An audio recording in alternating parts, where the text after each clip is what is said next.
వేములవాడ చాళుక్యుల కాలంలో ఈ ప్రాంతం ఎంతో వైభవంగా వెలుగొందింది. అలాంటి మనం ప్రస్తుతం వేములవాడకు కొద్ది దూరంలో ఉన్నటువంటి మారుపాక గ్రామంలోని ఓ పురాతన ఆలయం వద్ద మనం ఉన్నాం. ప్రస్తుతం శిథిలావస్థలో ఉన్నటువంటి ఈ ఆలయంలో చూసినట్టయితే శిల్పకళ అద్భుతంగా చెక్కబడింది.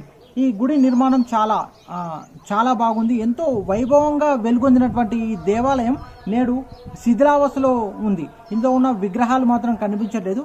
కానీ ఇలాంటి అద్భుతమైన నిర్మాణం మాత్రం చాలా అందంగా చెక్కబడినటువంటి నగిషాలు కావచ్చు. ఇప్పటికీ చూస్తే పురాతనంలో మన వినుప గొలుసులు తలిగేసి దాంట్లో కలశం లాంటిది దాన్ని మరియు ఈ చైన్లను అంటే మన ఇనుప గొలుసులు ఏర్పాటు చేసినటువంటి అవన్నీ మనకి గుడిలో కనిపిస్తున్నాయి. ఎంతో అద్భుతంగా ఉన్న ఈ దేవాలయం చూడాలంటే మారుపాక గ్రామంలో వేములవాడకు కొద్ది దూరంలో ఉన్నటువంటి మారుపాక గ్రామంలో ఉంది. మనం తెలంగాణ రాష్ట్రం రాజన్న సిరిసిల్ల జిల్లా వేములవాడ మండల పరిధిలోని మారుపాక గ్రామంలో ఈ దేవాలయం ఉంది.